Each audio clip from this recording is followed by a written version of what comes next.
नमस्कार दोस्तों, स्वागत है आपका हमारे YouTube channel target civil services में।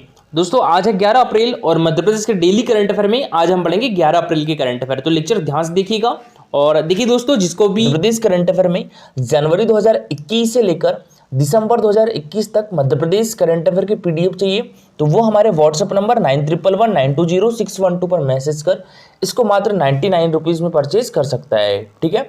और देखिए दोस्तों, अगर आपको जनवरी, फरवरी और मार्च की 2022 की पीडीएफ चाहिए तो उसकी कॉस्ट है पर पीडीएफ 20 रुपीज़। और दोस्तों इसमें आपको लगभग 3500 क्वेश्चंस देखने के लिए मिलेंगे और सारे क्वेश्चंस एमसीक्यू फॉर्म में रहेंगे और सारे क्वेश्चंस का डिस्क्रिप्टिव भी रहेगा।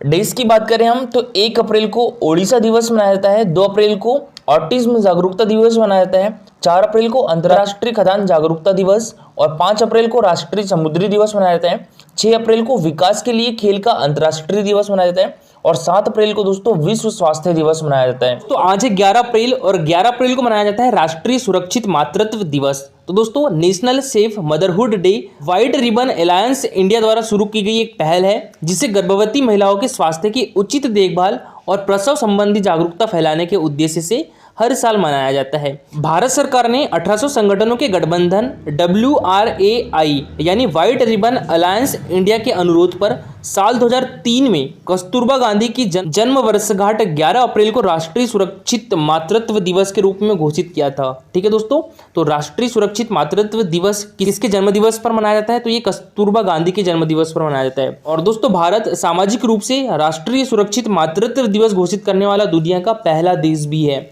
और व्हाइट रिबन अलायंस इंडिया को 1999 में लॉन्च किया गया था। चलिए दोस्तों, सबसे पहले हमने जो कल करंट अफेयर पढ़े थे उसका रिवीजन कर लेते हैं, उसके बाद स्टार्ट करेंगे हम आज के करंट अफेयर। तो कल के करंट अफेयर में पहला क्वेश्चन था हमारा, भारत अध्ययन एवं शोध केंद्र की स्थापना मध्य प्रदेश के किस विश्वविद्यालय में की जाएगी? दोस्तों तो ये विक्रम विश्वविद्यालय उज्जैन में की जाएगी। तो इसका आंसर क्या जाएगा दोस्तों? Option number B. ठीक है, भारत अध्ययन एवं शोध केंद्र की स्थापना हमारे मध्य प्रदेश के विक्रम विश्वविद्यालय में की जाएगी और ये कहाँ पर है? उज्जैन डिस्ट्रिक्ट में है। बरकतुल्ला विश्वविद्यालय भोपाल डिस्ट्रिक्ट में है दोस्तों। राजीव गांधी प्रौद्योगिकी विश्वविद्यालय यानी RGPV कहाँ पर है? तो ये भी भोपाल डिस्ट्रिक्ट में है। और दोस्तों बात करें हम यहाँ पर विक्रम यूनिवर्सिटी की तो ये कहाँ पर है? उज्जैन डिस्ट्रिक्ट में। इसकी स्थापना कब हुई थी? 1957 में हुई थी और इसके वाइस चांसलर कौन है दोस्तों? अखिलेश कुमार पांडे है। ठीक है, और चांसलर कौन होंगे? Governor of Madhya Pradesh. और हमारे मध्य प्रदेश के गवर्नर कौन है दोस्तों? तो ये है मंगूभाई पटेल। देखिए जितनी भी सरकारी यूनिवर्सिटी होती है ना तो उनके जो चांसलर होते हैं यानी कुलाधिपति जो होते हैं वो गवर्नर ऑफ मध्य प्रदेश ही होते हैं। ठीक है, नेक्स्ट क्वेश्चन दोस्तों हमारा, राष्ट्रीय पशु रोग नियंत्रण कार्यक्रम के तहत चलाए गए ब्रुसेल्ला टीकाकरण कार्यक्रम में मध्य प्रदेश पूरे देश में कौन से स्थान पर रहा है दोस्तों? तो ये प्रथम स्थान पर रहा है। तो इसका आंसर क्या जाएगा? Option number A. और दोस्तों मोस्ट इंपॉर्टेंट क्वेश्चन है, ठीक है, याद रखिएगा। राष्ट्रीय पशु रोग नियंत्रण कार्यक्रम के तहत चलाए गए ब्रुसेल्ला टीकाकरण कार्यक्रम में हमारा मध्य प्रदेश पूरे देश में प्रथम स्थान पर रहा है। और दोस्तों UID डैक्स लगाने में भी हमारा मध्य प्रदेश प्रथम स्थान पर रहा है। तो देखिए अभी तक कितने UID डैक्स लग चुके हैं?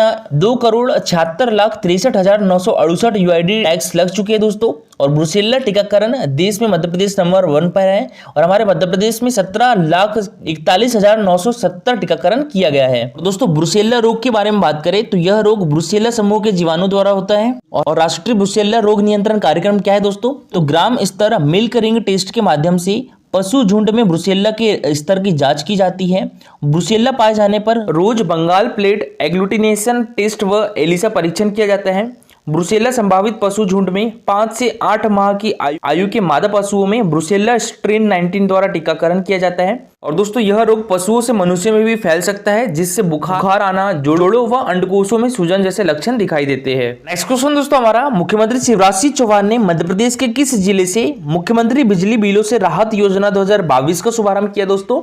तो ये मध्य प्रदेश के कटनी डिस्ट्रिक्ट से। तो इसका आंसर क्या जाएगा? Option number A. ठीक है, कटनी डिस्ट्रिक्ट। ये कब किया दोस्तों? 7 अप्रैल 2022 को। ठीक है, डेट भी याद रखिएगा। नेक्स्ट क्वेश्चन दोस्तों हमारा, हाल ही में किस राज्य ने ऊर्जा साक्षरता अभियान में नागरिकों को प्रोत्साहित करने के लिए ऊषा अवार्ड देने का निर्णय लिया है दोस्तों? तो ये हमारी मध्य प्रदेश गवर्नमेंट ने। तो इसका आंसर क्या जाएगा? Option number C. ठीक है, मध्य प्रदेश। नेक्स्ट क्वेश्चन दोस्तों हमारा, UN हैबिटाट के सहयोग से सस्टेनेबल डेवलपमेंट ग्रोथ के लिए अपना एक्शन प्लान बनाने वाला देश का पहला शहर कौन सा बन गया है दोस्तों? तो ये हमारे मध्य प्रदेश की राजधानी भोपाल बन गई है। तो इसका आंसर हो जाएगा ऑप्शन नंबर बी, ठीक है, भोपाल। देखिए दोस्तों, यूएन यानी यूनाइटेड नेशन हैबिटेट के सहयोग से सस्टेनेबल डेवलपमेंट ग्रोथ के लिए एक्शन प्लान बनाने वाला देश का पहला शहर भोपाल डिस्ट्रिक्ट बन गया है। और बात करें दोस्तों हम यहाँ पर यूएन की, तो यूएन की फुल फॉर्म क्या होती है? यूनाइटेड नेशन होती है। इसका मुख्यालय कहाँ पर है दोस्तों? तो ये न्यूयॉर्क अमेरिका में है। और इसके अभी अध्यक्ष कौन है? तो ये एंटोनियो गुटेरेस है। और इसमें सदस्य कंट्री कितनी है दोस्तों? 193 है। और 193वां देश कौन सा था? दक्षिणी सूडान था। देखिए दोस्तों, कितने सस्टेनेबल डेवलपमेंट गोल्स हैं? तो ये 17 सस्टेनेबल डेवलपमेंट गोल्स है, ठीक है दोस्तों। ये गोल कब तक प्राप्त कर लिए जाएंगे? यूनाइटेड नेशन ने कब तक इसका लक्ष्य रखा है? तो 2030 तक रखा है, ठीक है। तो इसमें याद रखिएगा, फर्स्ट नंबर पर नो पुअर्टी है, सेकंड पर जीरो हंगर है, थर्ड पर गुड हेल्थ एंड वेलबींग है, फोर्थ पर क्वालिटी एजुकेशन है, फिफ्थ पर जेंडर इक्वलिटी है, और सिक्स पर क्या है? Centre water and sanitation. दोस्तों अब स्टार्ट करते हैं आज की करंट अफेयर। तो आज की करंट अफेयर में पहला क्वेश्चन है हमारा, देश में पहली बार मेडिकल नॉलेज शेयरिंग मिशन की शुरुआत किस राज्य सरकार के द्वारा की गई है दोस्तों? तो ये हमारी मध्य प्रदेश गवर्नमेंट के द्वारा की गई है।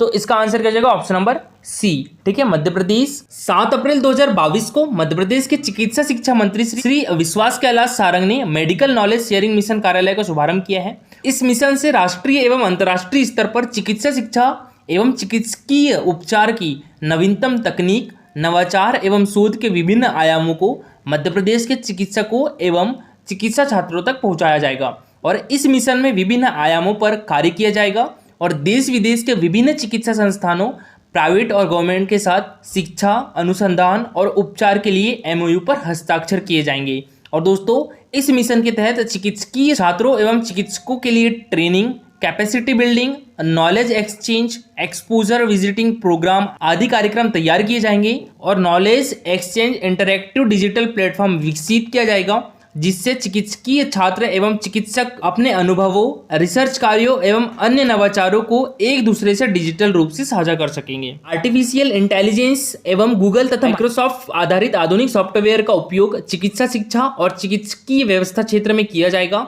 और इस मिशन के अंतर्गत ही शासकीय एवं निजी चिकित्सा संस्थानों जैसे Shankar Netralaya Chennai, Tata cancer hospital Mumbai, Fortis Gurgaon एवं अपोलो हॉस्पिटल के साथ सुपर स्पेशलिटी शल्य चिकित्सा के क्षेत्र में मेडिकल रोबोटिक्स के उपयोग, चिकित्सा पद्धति और गंभीर बीमारियों के उपचार के लिए चिकित्सकीय एवं शैक्षणिक आदान प्रदान किया जाएगा। और दोस्तों, अमेरिका की कोलंबिया यूनिवर्सिटी के साथ बोन मेरो ट्रांसप्लांट एवं एमोरी यूनिवर्सिटी के साथ संक्रामक बीमारियों के उपचार एवं चिकित्सा शोध के लिए एक एमओयू पर हस्ताक्षर किया गया है। मेडिकल नॉलेज शेयरिंग मशीन के माध्यम से नवीन मेडिकल डिवाइस के शोध एवं विकास के लिए गांधी मेडिकल कॉलेज में इंक्यूबेशन सेंटर को विकसित किया जाएगा, जिससे चिकित्सकों एवं चिकित्सा छात्रों को नए चिकित्सा उपकरणों को मरीज की आवश्यकता के अनुसार शोध करने और विकसित करने का अवसर मिल सकेगा। प्रधानमंत्री कौशल विकास योजना में चिकित्सा, नर्सिंग एवं पैरामेडिकल के छात्रों को विशिष्ट ट्रेनिंग देकर उनके कार्य क्षेत्र में दक्षता प्रदान करने के लिए स्किल डेवलपमेंट कार्यक्रम प्रारंभ किया जाएगा। मेडिकल नॉलेज शेयरिंग मशीन को वैश्विक पटल पर स्थापित करने के उद्देश्य से वर्ल्ड हेल्थ ऑर्गेनाइजेशन, यूनिसेफ, विश्व बैंक सहित अंतर्राष्ट्रीय स्तर की संस्थाओं को भी साथ में जोड़ने का प्रयास किया जाएगा। नेक्स्ट क्वेश्चन दोस्तों हमारा, स्मार्ट सिटीज इंडिया वर्ल्ड 2022 में इंदौर को निम्न में से किस अवार्ड से सम्मानित किया गया है दोस्तों? तो ये public private partnership innovative award और स्मार्ट पार्किंग इनोवेटिव अवार्ड दोनों से। तो इसका आंसर क्या हो जाएगा? ऑप्शन नंबर सी, ठीक है, ए और बी दोनों। तो दोस्तों अभी हाल ही में इंदौर डिस्ट्रिक्ट को स्मार्ट सिटीज इंडिया वर्ल्ड 2022 में public private partnership innovative award और स्मार्ट पार्किंग इनोवेटिव अवार्ड दोनों से सम्मानित किया गया है। देखिए दोस्तों, पिछले दिनों नई दिल्ली में आयोजित स्मार्ट सिटी इंडिया अवार्ड 2022 में इंदौर स्मार्ट सिटी कंपनी को महिलाओं के शहर में बनाए गए सीकुंज पब्लिक टॉयलेट के लिए public private partnership innovative award मिला है। और वहीं संजय सेतु पर बनाई गई 2 व्हीलर मल्टी लेवल पार्किंग के लिए स्मार्ट पार्किंग इनोवेटिव अवार्ड से सम्मानित किया गया है।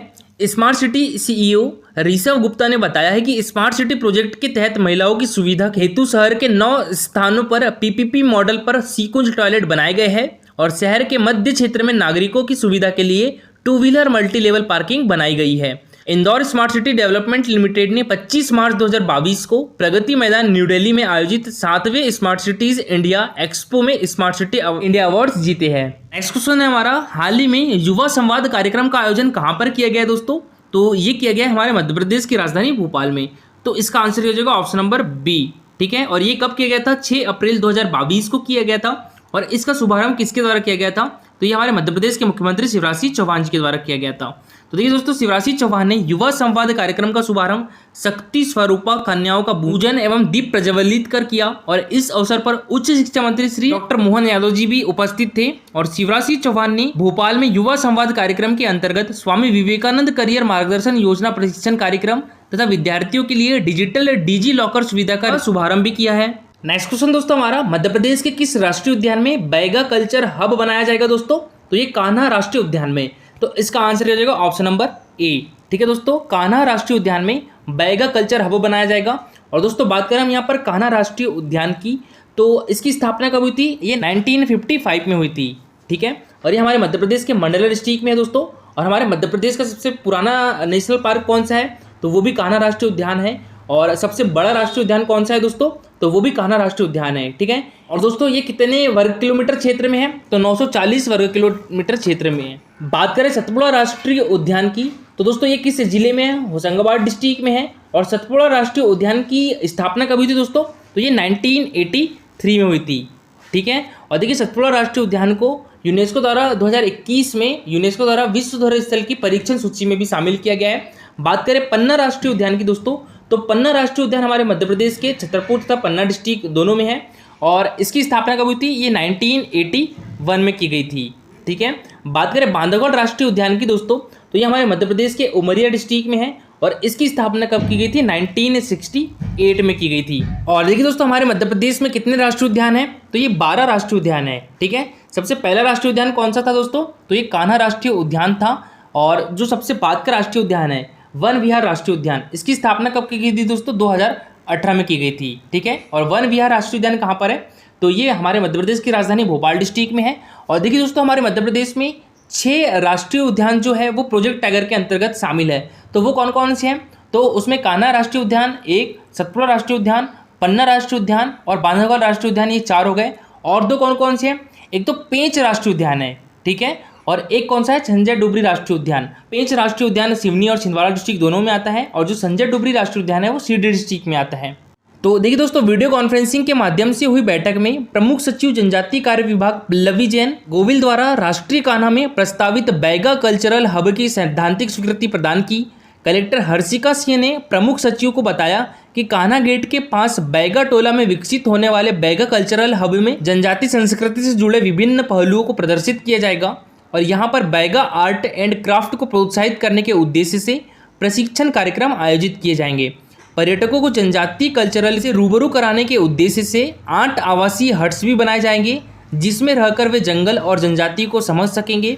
और कलेक्टर ने बताया है कि यहाँ पर ट्राइबल कैफे का भी संचालन होगा, जिसमें बैगाओं द्वारा बनाए जाने वाले व्यंजनों को प्रमुखता से परोसा जाएगा और प्रोसेसिंग यूनिट स्थापित की जाएगी। जनजातीय संस्कृति पर प्रदर्शनी भी लगाई जाएगी और ऑडिटोरियम का निर्माण कराया जाएगा। कलेक्टर ने बताया कि पर्यटकों को लोक कलाओं से जोड़ने के उद्देश्य से बैगा कल्चरल हब में एम्पी थिएटर भी बनाया जाएगा, जिसमें बैगा नृत्य की प्रस्तुतियां होगी। और कलेक्टर हर्षिका सिंह ने बताया कि बैगा स्व सहायता समूह की महिलाओं को होटल मैनेजमेंट का प्रशिक्षण दिलाया जा रहा है। कल का हमारा क्वेश्चन था, मध्य प्रदेश का कौन सा जिला रॉक फास्फेट उत्पादन के लिए प्रसिद्ध है दोस्तों? तो छतरपुर, झाबुआ और सागर तीनों। तो इसका आंसर क्या है दोस्तों? ऑप्शन नंबर डी, ये सभी। तो देखिए दोस्तों, मध्य प्रदेश के छतरपुर, झाबुआ, सागर जिले रॉक फास्फेट उत्पादन के लिए प्रसिद्ध है। और रॉक फास्फेट का खनन मिट्टी के भंडारण से किया जाता है। इसमें फास्फोरस उपस्थित होता है और इसका उपयोग जैविक फास्फेट उर्वरक बनाने में भी किया जाता है। साथ ही इसका उपयोग जैविक खाद बनाने में, सौंदर्य प्रसाधन में तथा जंगरोधी लेप बनाने में भी किया जाता है। और रॉक फास्फेट को दोस्तों फॉस्फेट भी कहा जाता है। और आज के लिए आपका क्वेश्चन है, हमारे मध्य प्रदेश राज्य सचिवालय किस भवन में स्थित है? सतपुड़ा भवन, पर्यावरण भवन, वल्लभ भवन या नर्मदा भवन? तो इसका आंसर पूरा डिटेल में दीजिएगा। और दोस्तों आज के लिए इतना ही। Thank you for watching this video.